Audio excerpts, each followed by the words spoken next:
kamu, perbarui iman kamu. Mereka bertanya, kaifa nujaddidu imanana ya Rasulullah? Bagaimana kami memperbarui iman kami?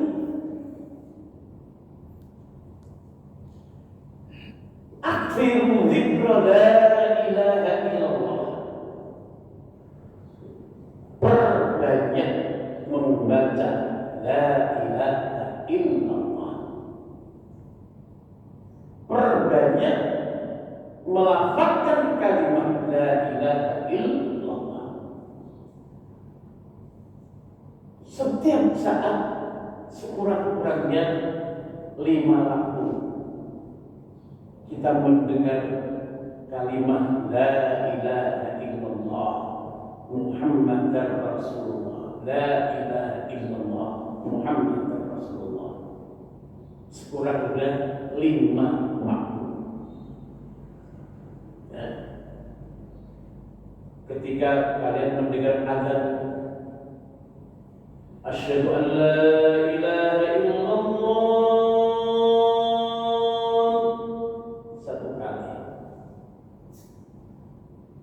asyhadu an la ilaha illallah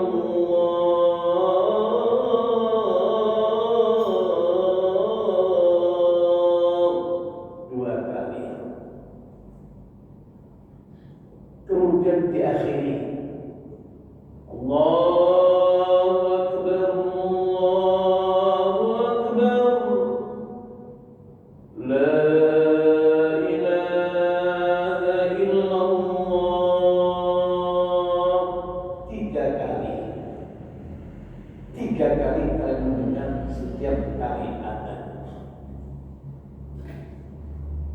kemudian qomat juga akan disebut kalimat itu. Asyhadu an la ilaha illallah, asyhadu anna Muhammadar Rasulullah, hayya 'alas shalah, hayya 'alal falah, qad qamatis shalah, qad qamatis shalah, Allahu akbar, Allahu akbar, la ilaha illallah 3 kali. Setiap waktu sholat kalian mendengar kalimat la ilaha illallah disebut berapa kali?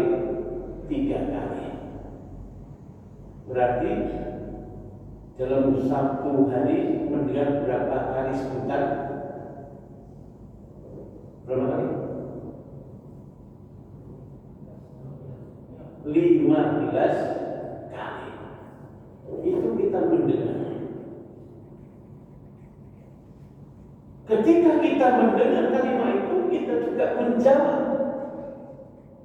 Asyhadu an la ilaha illallah, asyhadu an la ilaha illallah. Akhirnya la ilaha illallah 3 kali. Ketika dalam salat pun kita ucapkan lagi kalimat itu. Di dalam tahiyat pertama, dalam tahiyat kedua, maka setiap hari kita mendengar kalimat la ilaha illallah dan kita menyebutkan kalimat itu juga berkali-kali. Dan itulah yang menjadi kunci kita untuk memasuki surganya Allah Subhanahu wa ta'ala. Man qala la ilaha illallah akhir hayatihi dakhalal jannah.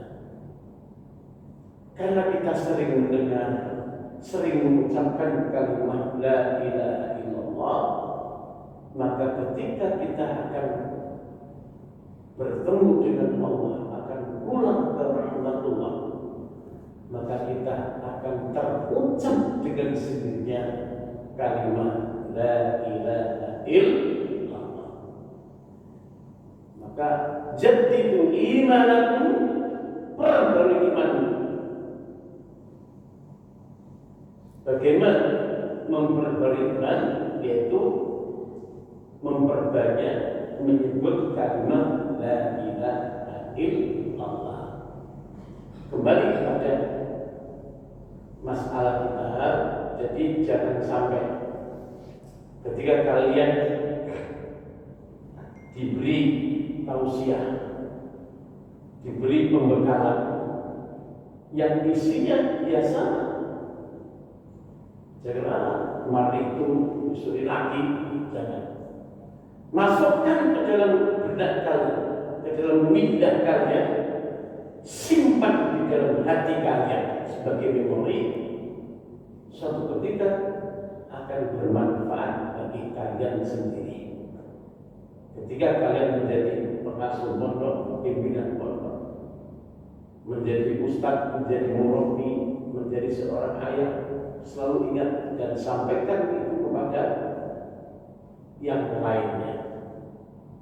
Sekali lagi, jangan sampai kalian menganggap satu hal yang remeh, yang sepele, tapi diterima. Itulah yang saya pernah diajarkan ketika saya ikut jamaah tabligh. Di antara doktrinnya itu adalah ketika ada seseorang yang memberikan tausiah, apakah itu sudah didengar atau belum pernah didengar, katakan Masya Allah, Masya Allah, Masya Allah. Jangan seperti orang paciran. Kalau ada orang menyampaikan materi 2 kali, mesti disampaikan. Jadi apa? Kalau kaset, ulang. Al-Quran sendiri banyak ayat-ayat yang diulang-ulang. Kisah Nabi Musa itu berapa kali diulang dalam Al-Quran? Kisah tentang Nabi Adam dengan malaikat dan iblis itu berapa kali diulang di dalam Al-Quran? Berulang-ulang diulang-ulang. Karena agar menjadi ingatan bagi kita. Jadi kenapa setiap mau pulang kok dibekali? Supaya kalian selalu ingat. Kalau nggak cuma bekalan, mungkin kalian pulang hampa, tidak ada manfaat sama sekali. Fakta yang kedua yang ingin saya sampaikan, alhamdulillah, ini satu kesyukuran. Dan ini juga perlu kalian catat dan perlu kalian ingat. Kemarin saya dapat panggilan untuk mendampingi seseorang melaksanakan ibadah umrah. Padahal tahun ini, Ramadan ini saya tidak ada program untuk umrah. Maka saya banyak menerima permintaan untuk isi tausiah, pengajian, bukber dan lain sebagainya. Karena memang saya tidak punya rencana untuk berangkat umrah. Tapi tiba-tiba di tengah bulan Ramadan saya diajak untuk mendampingi 2 orang saja. Mendampingi 2 orang, yang mendampingi 3 orang. Jadi yang umur 2 orang, yang mendampingi berapa? 3 orang. Saya, kemudian Ustaz Rifki dan ajudan orang ini. Jadi yang bekerja itu, yang sibuk ini 2 orang ini yang viral ini. Saya tinggal di hotel saja, tidak berbuat apa-apa.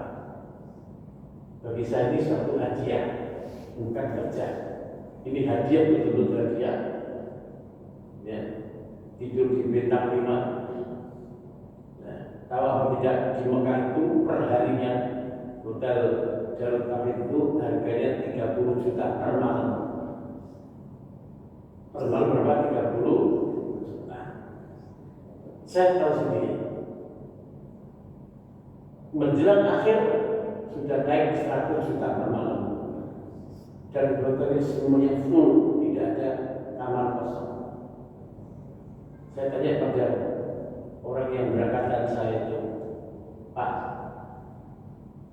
Bapak kok mau yang ngomongnya buang uang 100 juta, 300 juta?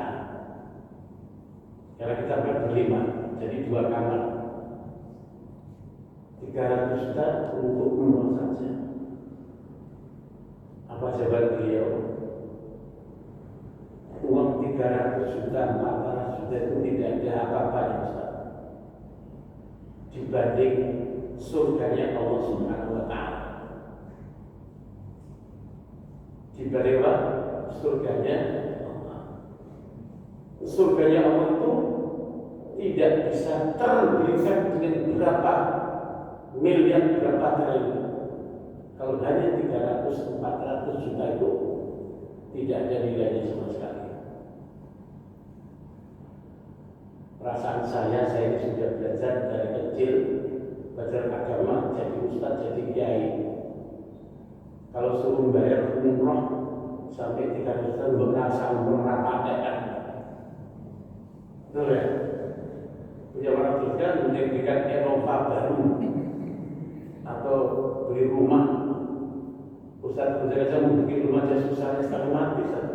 Ya, ini 300 juta itu gampang sekali. Ternyata orang yang sudah imannya sudah kuat, itu harta itu tidak ada apa-apanya. Dan benar apa yang disampaikan, yang difirmankan oleh Allah Subhanahu wa Ta'ala, innal ladzina kafaru, orang-orang kafir itu meskipun mempunyai harta sebesar dunia ini dan ditambah harta sebesar dunia yang lain untuk menebus, untuk membebaskan dirinya dari api neraka, ma'ukubbina tidak akan diterima darinya. Kalau orang sudah diputuskan masuk neraka, dia tidak akan bisa menembus, membebaskan dirinya dari siksa api neraka, meskipun dibayar dengan harta sebesar dunia dan dunia yang lainnya. Jadi dia punya uang sebesar dunia dan ditambah dunia yang lain, dikumpulkan menjadi 2 dunia, semuanya berupa harta, emas, permata dan semuanya, untuk menyogok malaikat agar tidak dimasukkan neraka, tidak akan bisa dimasukkan, dibebaskan dari api neraka. Jadi harta itu tidak ada artinya sama sekali bagi mereka. Bagi kita penting sekali. Cari uang 150 saja sampai bungkuk-bungkuk. Ini yang pertama yang saya tahu. Yang kedua, orang yang berbuat baik pasti akan dibalas dengan kebaikan yang sama ataupun lebih. Lilladzina ahsanu al-husna wa ziyadah. Lilladzina ahsanu al-husna wa ziyadah. Orang yang berbuat baik pasti akan dibalas dengan kebaikan yang sama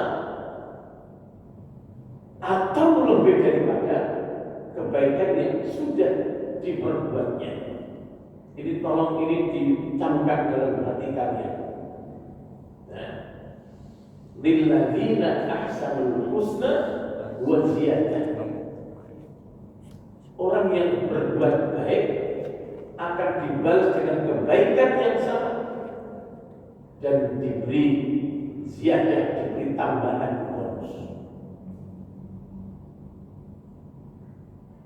hal jazaa'ul ihsan illa al-ihsan. Hal jazaa'ul ihsani illa al-ihsan. Kata hal di sini bukan pertanyaan. Kalau ada kata hal kemudian ada kata illa, maka hal ini maknanya nafyu. Artinya tidak ada balasan kebaikan kecuali dengan kebaikan yang sama. Hal jazaa'ul ihsani illal ihsan. Yang ketiga, innallaha la yudhi'u ajral muhsinin. Sesungguhnya Allah tidak akan menyia-nyiakan pahala bagi orang-orang yang berbuat baik.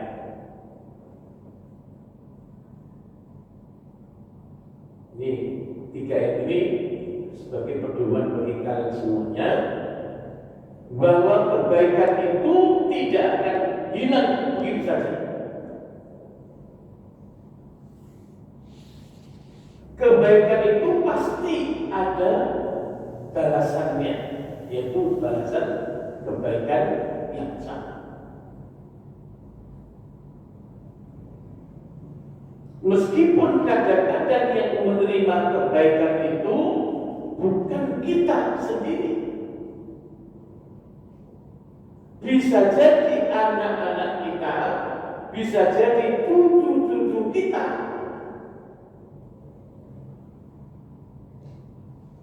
Maka dari itu anak sekalian, ketika kalian berbuat baik, jangan pernah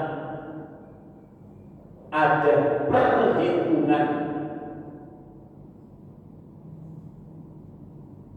Contohnya, saya begini dapat apa ya? Untungnya apa?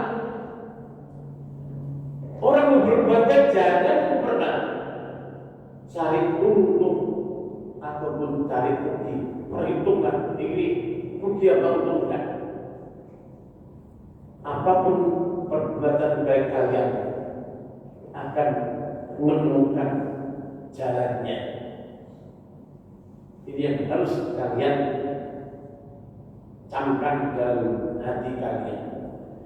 Kalian menolong siapapun, Allah akan memberikan balasan. Entah kapanpun, kepada siapa, mungkin kepada diri kalian, kepada anak-anak kalian, atau kepada cucu-cucu kalian. Mungkin sudah pernah saya ceritakan tahun 2023 yang lalu, saya kena batu ginjal yang terpaksa harus dioperasi di Lamongan, karena waktu itu mau pulang ke Lamongan menjelang Lebaran. Saya mau khotbah di Widi di Lembor sana, di daerah Kecamatan Borondong sana. Saya pulang ternyata saya sakit ginjal dan terpaksa harus dioperasi di Rumah Sakit PKU Muhammadiyah Lamongan. 5 hari biayanya 55 juta. Masya Allah. Saya dapat laporan tiap hari. Ini biayanya sekarang 20 juta, 30 juta, 40 ada dalam dikirim lewat HP saya itu laporan biaya rumah sakit setiap hari dikirim. Kemudian ketika saya sakit itu banyak yang mengunjungi, banyak yang besok, banyak yang besok.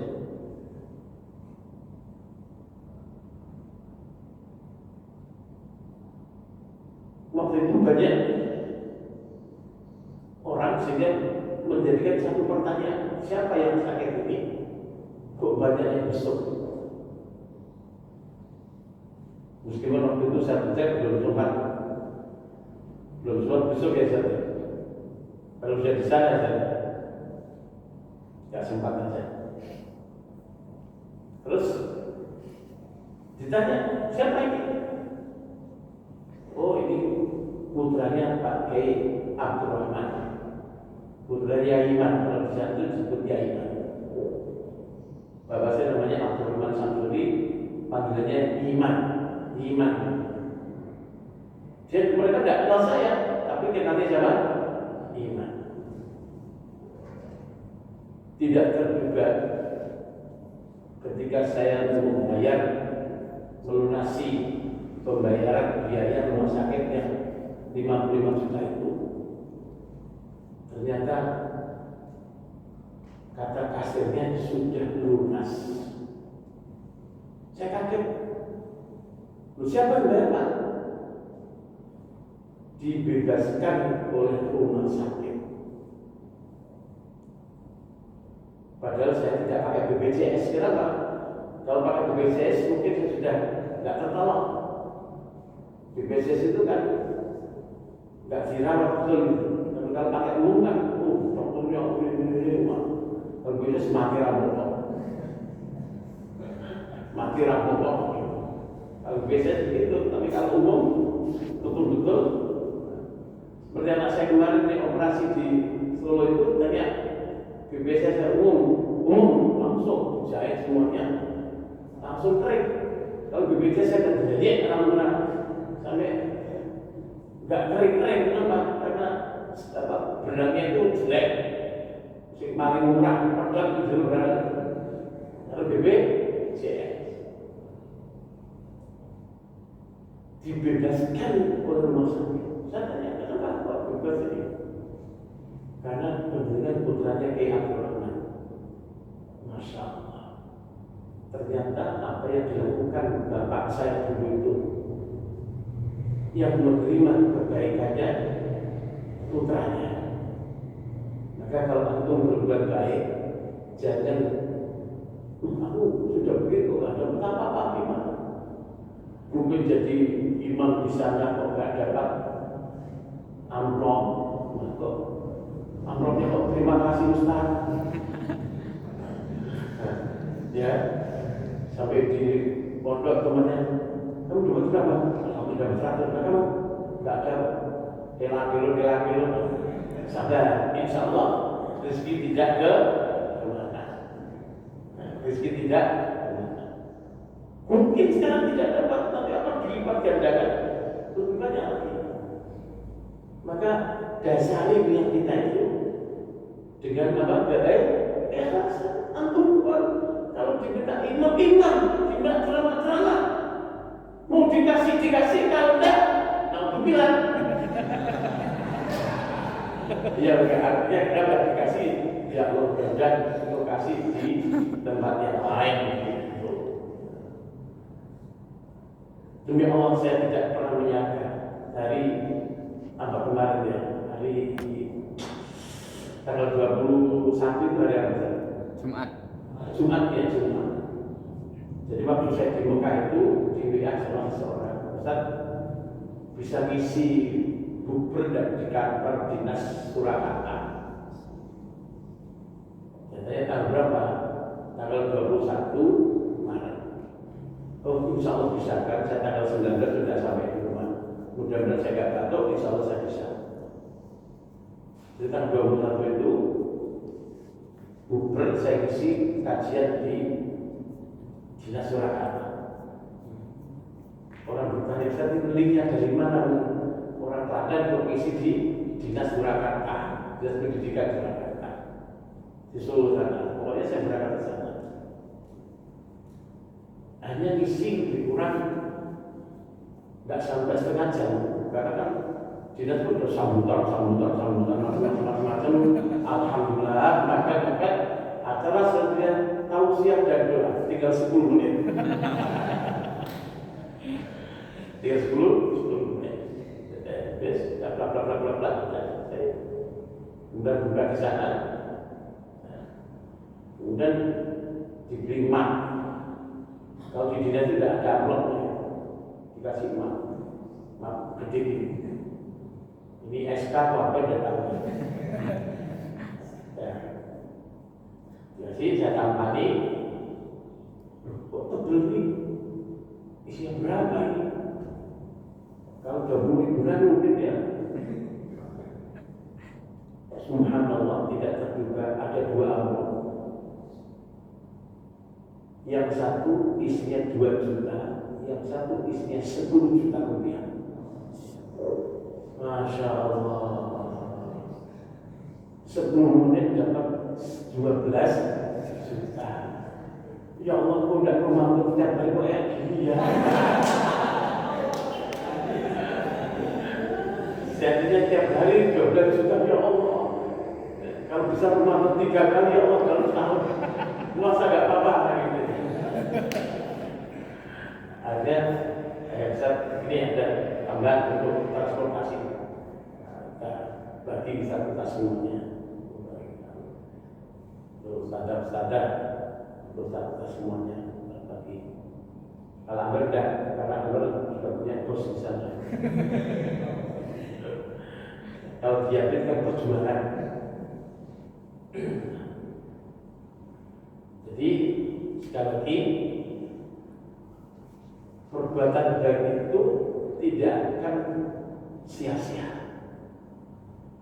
Jadi kalau antum berbuat baik, jangan pernah merasa kecewa, merasa rugi, meskipun tidak dikasih apa-apa. Saya juga pernah mengalami seperti apa yang antum pernah alami. Saya itu pernah diundang secara khusus untuk pengajian pra-Ramadan di Lamongan. Ya. Kalau tahu syukuran, di tempat syukuran itu saya ditelepon, Pak, diminta untuk isi pengajian pra-Ramadan, bisa datang berapa? Bisa. Saya ke sana, coba bawa mobil, bawa supir, bensin itu lebih kurang kalau pulang pergi itu 1,5 juta. Jadi ketika saya datang ke sana, ceramah, pengajian, ya, alhamdulillah pulangnya disangkuni sak ember ikan. Ya, dikasih racunnya itu 1 ember. Tak geledah kok gak ada amplopnya.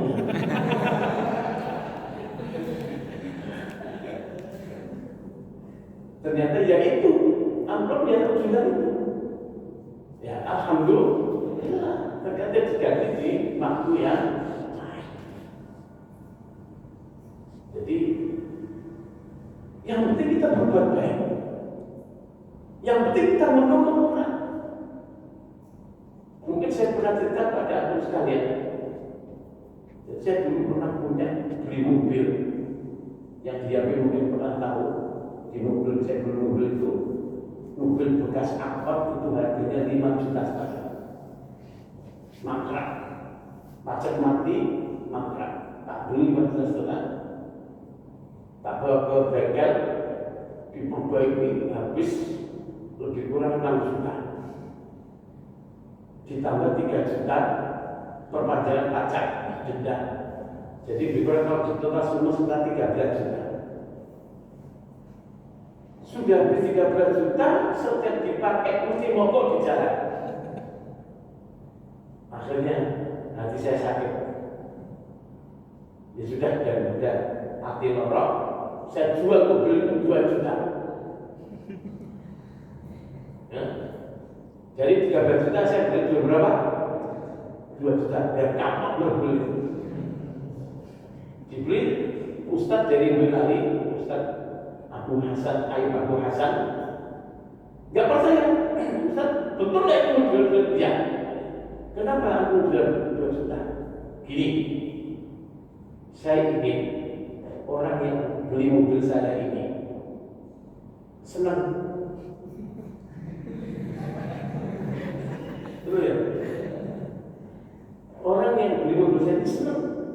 Kalau orang senang beli mobil saya, yakin akan mendoakan saya. Oh gitu saja.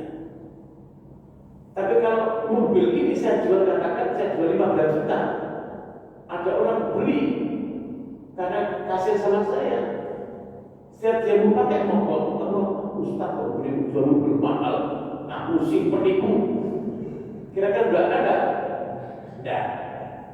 Oh begitu ya Ustaznya. Jadi saya jual 2 juta, biar yang beli ini senang, kemudian mendoakan saya. Oh ya. Apa buktinya? Dari mobil yang 2 juta itu, kemudian saya pengajian dan nggak punya mobil, naik bis. Pengajian di Jogja, di tempatnya dekatnya Ustaz, di tempatnya Bu Nani itu, ada masjid itu tanpa Ustaz. Nah itu yang pernah kita pakai untuk ikat itu, karantina itu. Nah, ditanya oleh Pak Siti waktu itu, pengurus taklim, Ustaz kok terlambat? Iya tadi naik bis, tunggunya lama. Belum mobilnya, ya jual. Beberapa Ustaz 2 juta. Yaudah Ustaz, ini saya punya 2 mobil. Kalau dengan mau pakai aja gitu. Yang mana Pak? Ini sedan apa namanya? Wah Jepang itu. Apa saya lupa itu. Yaudah, akhirnya saya pulang bawa sedan itu. Saya pakai selama hampir 1 tahun.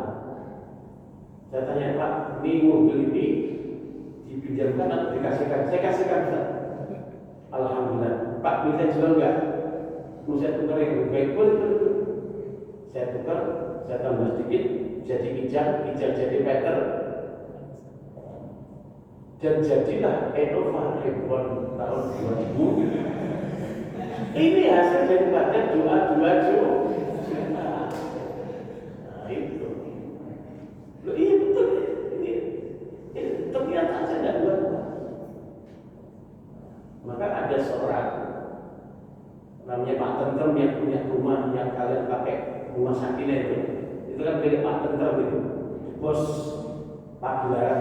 Dulu kita pernah kemah di sana itu, bos itu punya rumah yang diwakafkan ke saya, Pak Sakina itu yang gitu, yang kalian pernah ada ya?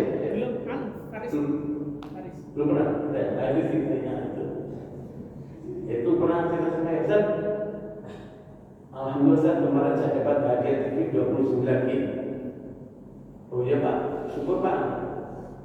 Itu saya punya TV di rumah kalau Ustaz mau pakai. Yang lama ya Pak? Iya, tidak apa-apa. Bagus Pak? Iya bagus, agak kebyung. Iya tidak apa-apa Pak, tapi nanti kalau kebyung saya tidak doakan loh Pak. Gitu. Maksudnya, TV itu dikasih ke orang. Terus gimana? Yang baru dong, biar doanya sulit doakan loh. Dikasih yang baru.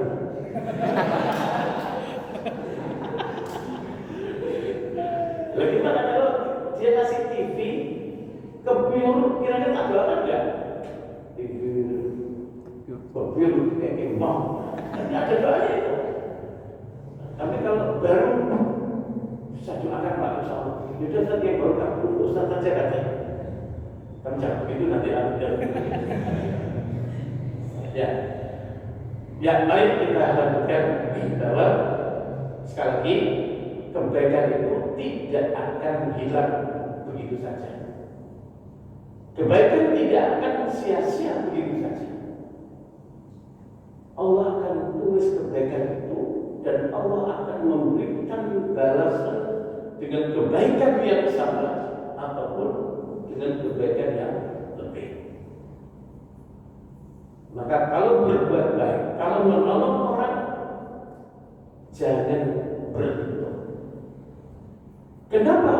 Sekarang saya banyak diajak orang untuk umroh gratis.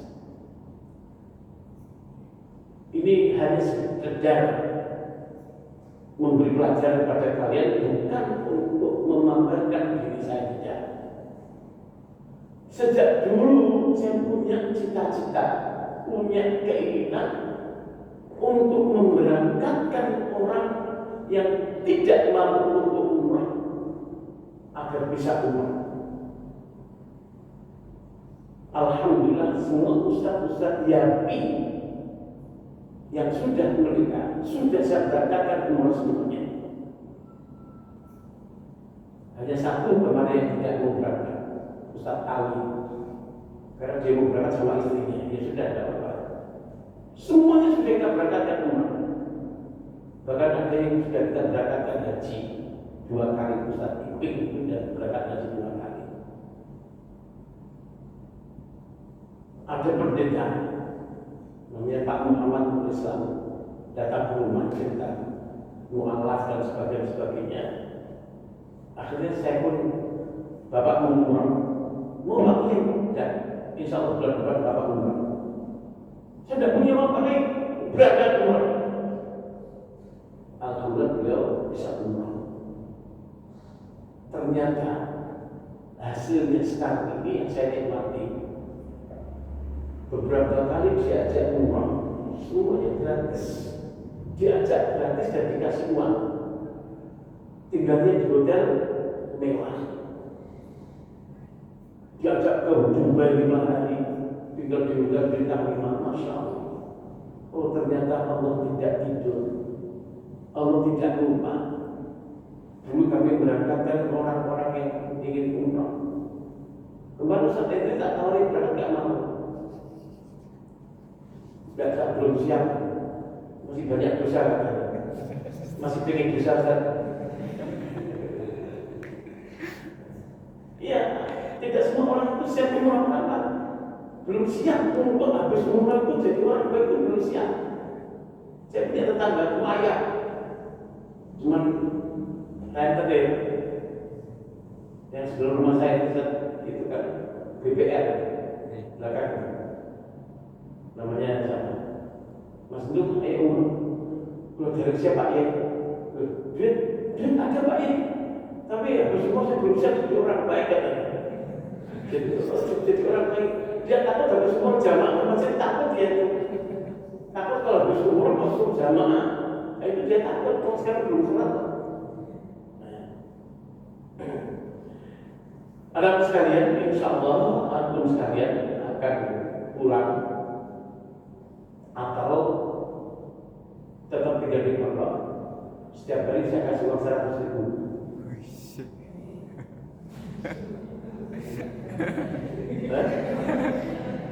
Mau nggak? Nggak usah pulang di pondok saja. Setiap hari dapat uang 100.000. Pilih mana? Antum ini kayaknya kok nggak perhitungan uang. Mau pulang, aku tunggu di pondok. Setiap hari dikasih uang 100.000, pilih mana? Subhanallah. Kalau tidak butuh duit kamu.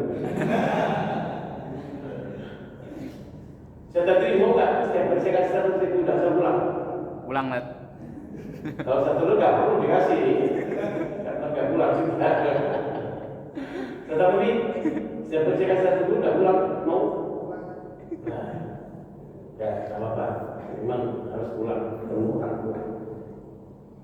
Insya Allah hari Selasa ya saya besok ya saya ditunda begitu.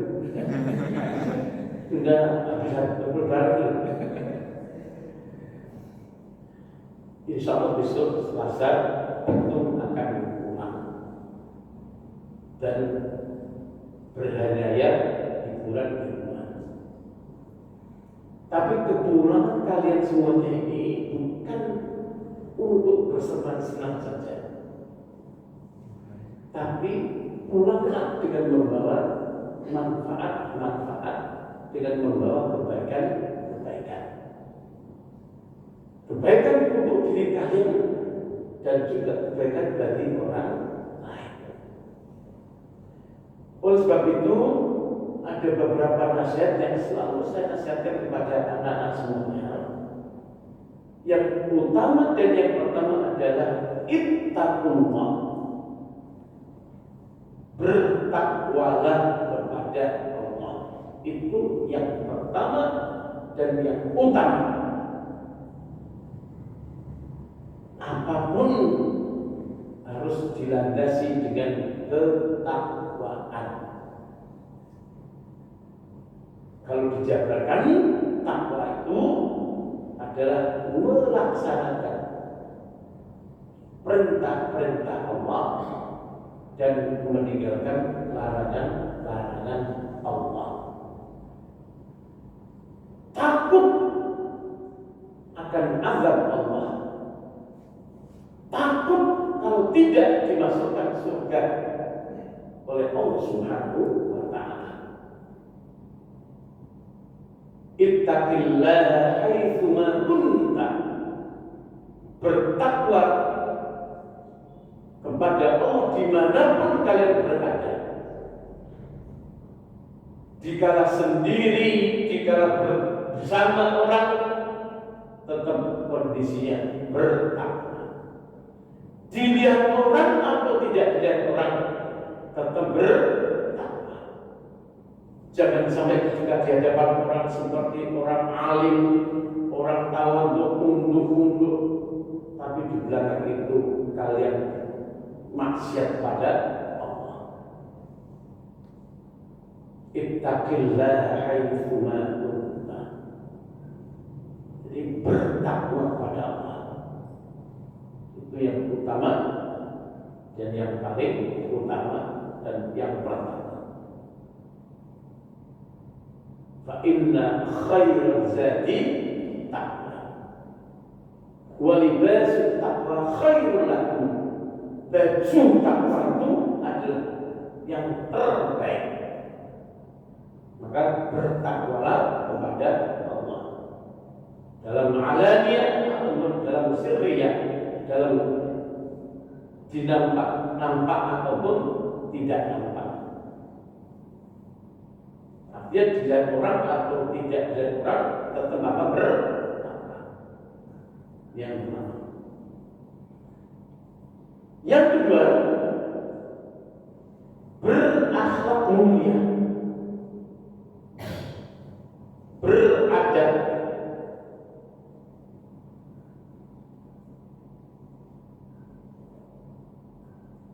Karena adab itu kadang-kadang tidak ada dalam aturan agama.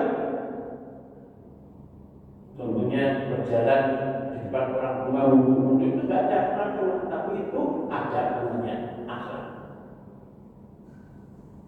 Karena orang yang terbaik ahsanul khulqa. Ahsanul khulqa. Innama bu'ithtu liutammima makarimal akhlak. Sesungguhnya aku diutus hanya untuk menyempurnakan akhlak yang mulia. Jadi akhlak. Kenapa bangsa kita ini hancur-hancuran? Karena masyarakatnya sudah tidak berakhlak. Innamal umam akhlaqu ma baqiyat wa in dhahabat akhlaquhum dhahab. Sesungguhnya kejayaan bangsa adalah karena akhlaknya. Bila mana akhlaknya hilang, maka hancurlah bangsa ini.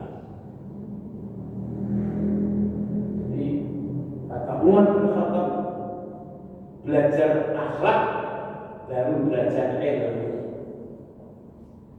Kalau di Indonesia orang pintar-pintar tapi tidak punya akhlak, tidak punya adab, tidak punya akhlak, tidak punya moral, maka hancurlah bangsa Indonesia. Kalian para santri-santri, para tamat dan tamatan pondok pesantren, utamakan akhlak.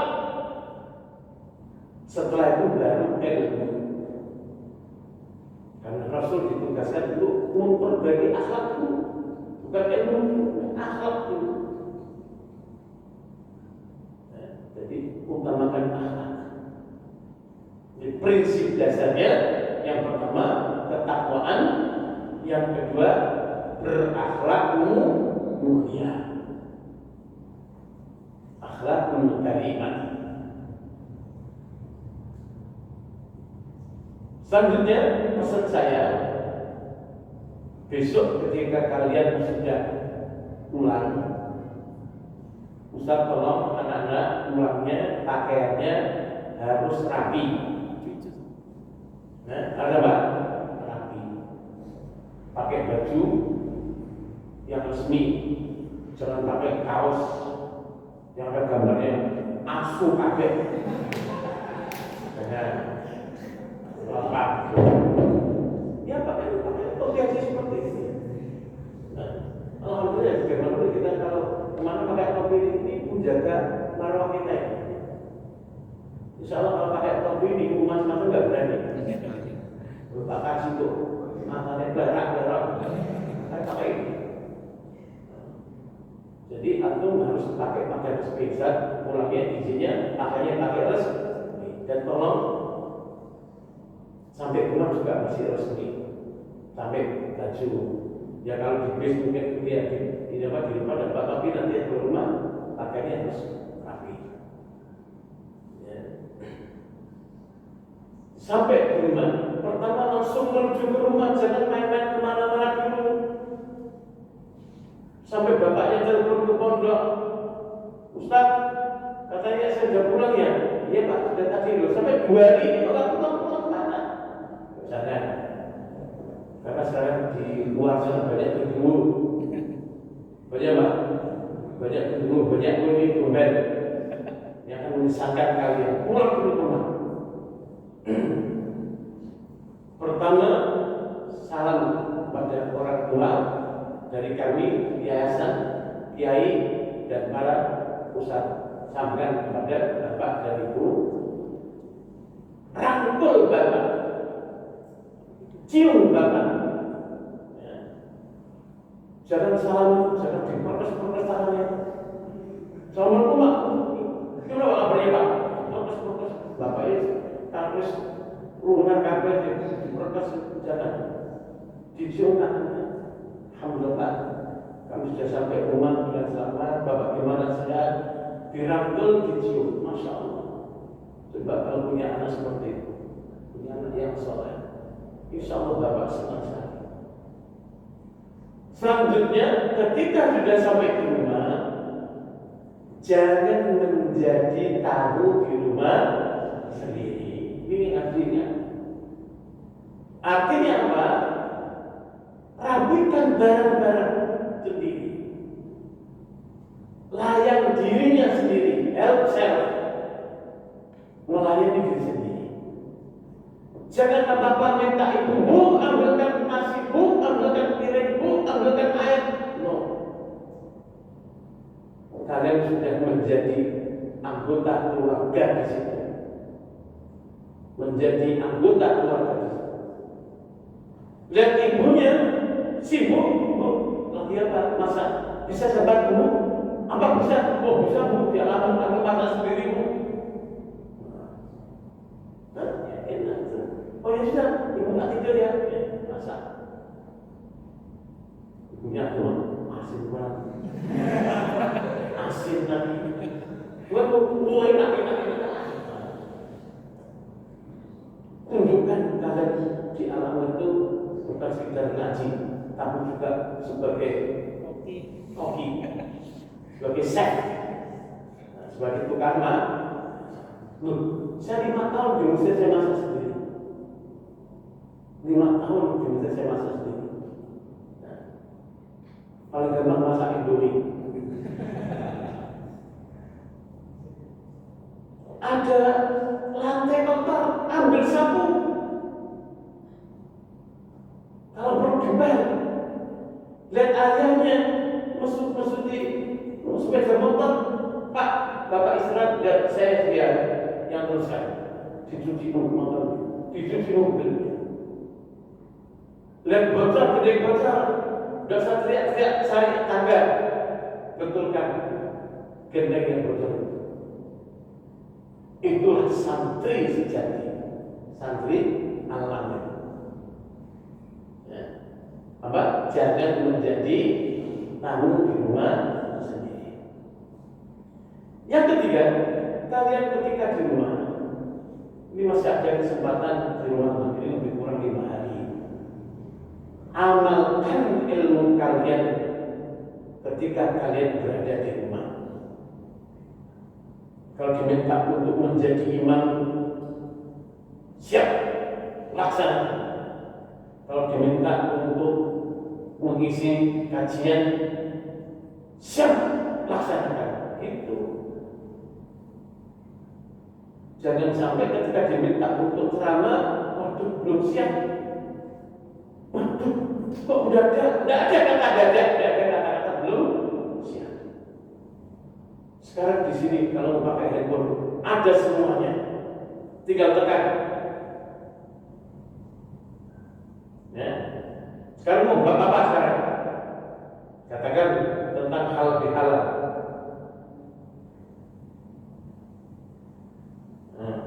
Coba ceritakan tentang halal bihalal.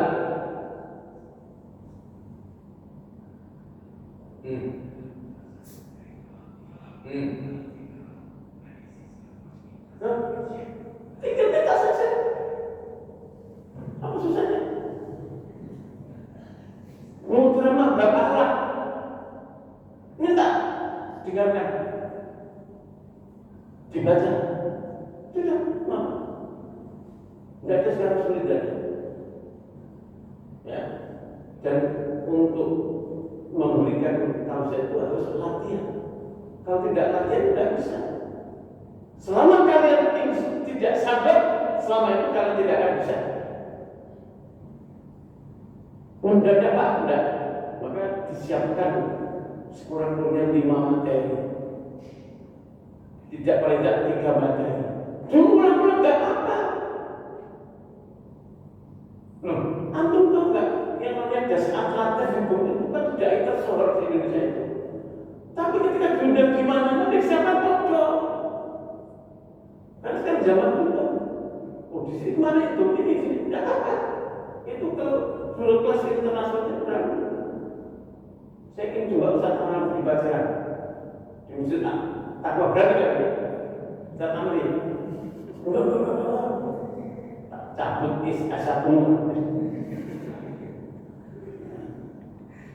Jadi antum jangan takut.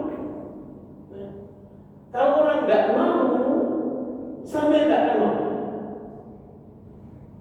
Saya punya ustaz di nulis tidak sebutkan namanya. Ada ustaz dari Ramadan di nulis itu. Tidak pernah mau mengisi kajian di mana-mana. Ustaz bisa tahu. Bahkan beliau sudah punya sanad disuruhnya pun tidak berani. Kenapa? Karena minder dengan yang lainnya. Tidak perlu minder. Ya, pokoknya ketika diminta siap insya, tanya dulu siapa pendengarnya. Jadi jangan sampai antum yang mendengar siapa yang disampaikan apa. Mas nanti isi tahu apa, isi kultum ya di TK atau di SD, TPA, tapi bab nikah, tapi bab poligami, saya tidak cocok. Dibuat orang-orang tua, orang-orang tua ini bapak jual bisa juga. Orang tua tidak ngerti kalau apa. Tidak usah terlalu ilmiah. Tetapi kalau di mahasiswa, ya lebih ilmiah boleh. Makanya di kulli maqalin,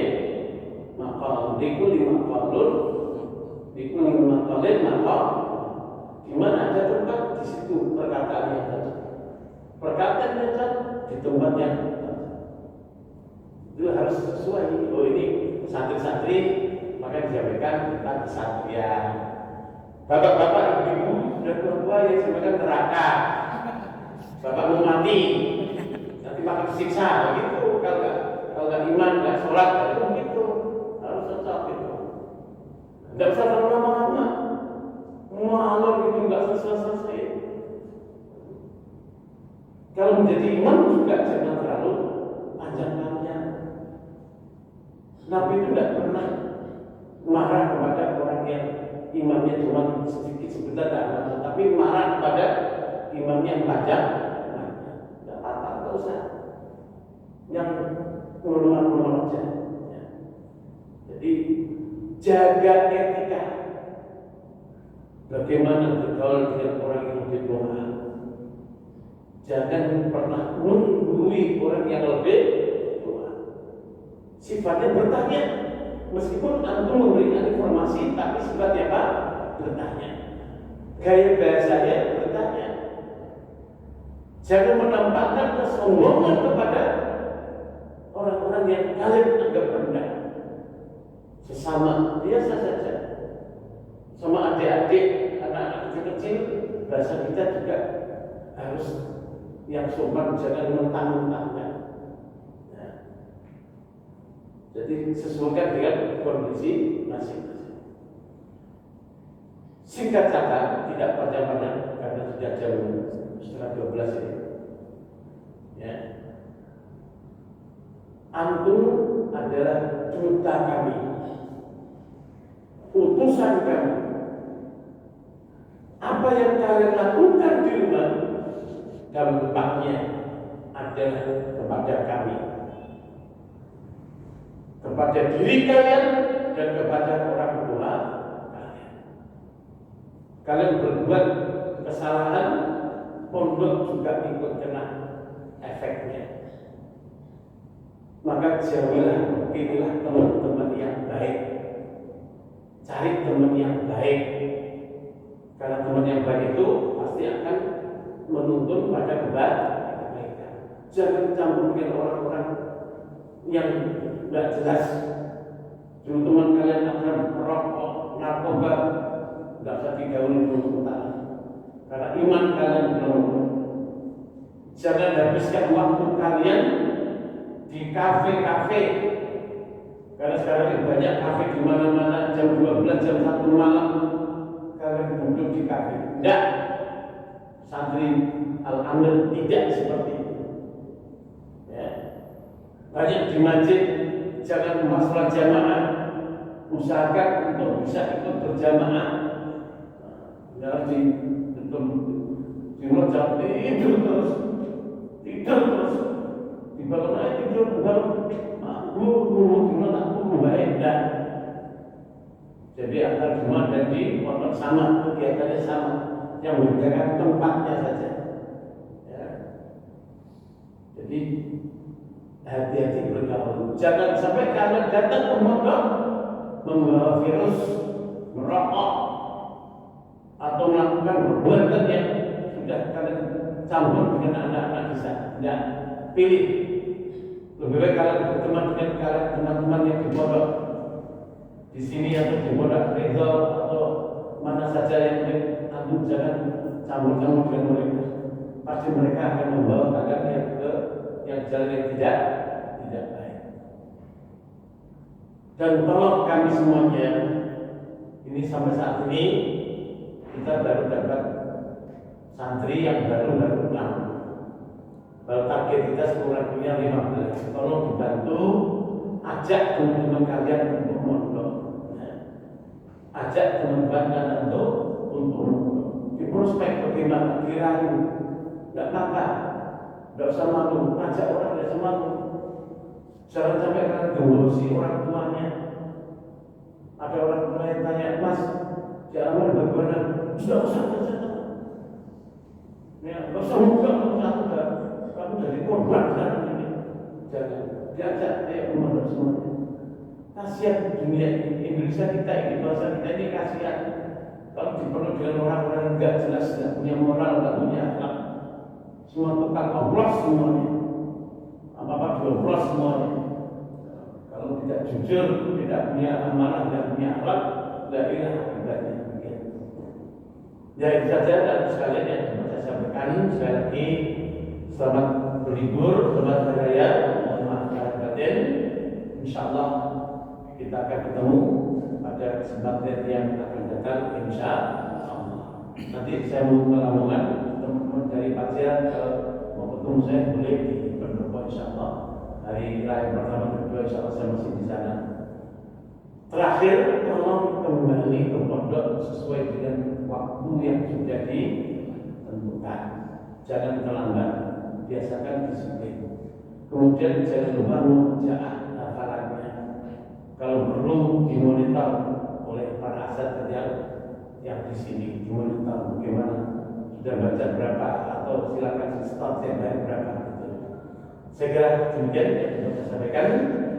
Mohon maaf lahir batin. Mari kita tutup dengan doa kafaratul majlis. Subhanakallahumma wa bihamdika asyhadu an la ilaha illa anta astaghfiruka wa atubu ilaik. Wassallallahu ala Muhammad wa ala alihi washabbihi ajma'in. Walhamdulillahirabbil alamin. Wassalamualaikum warahmatullahi wabarakatuh.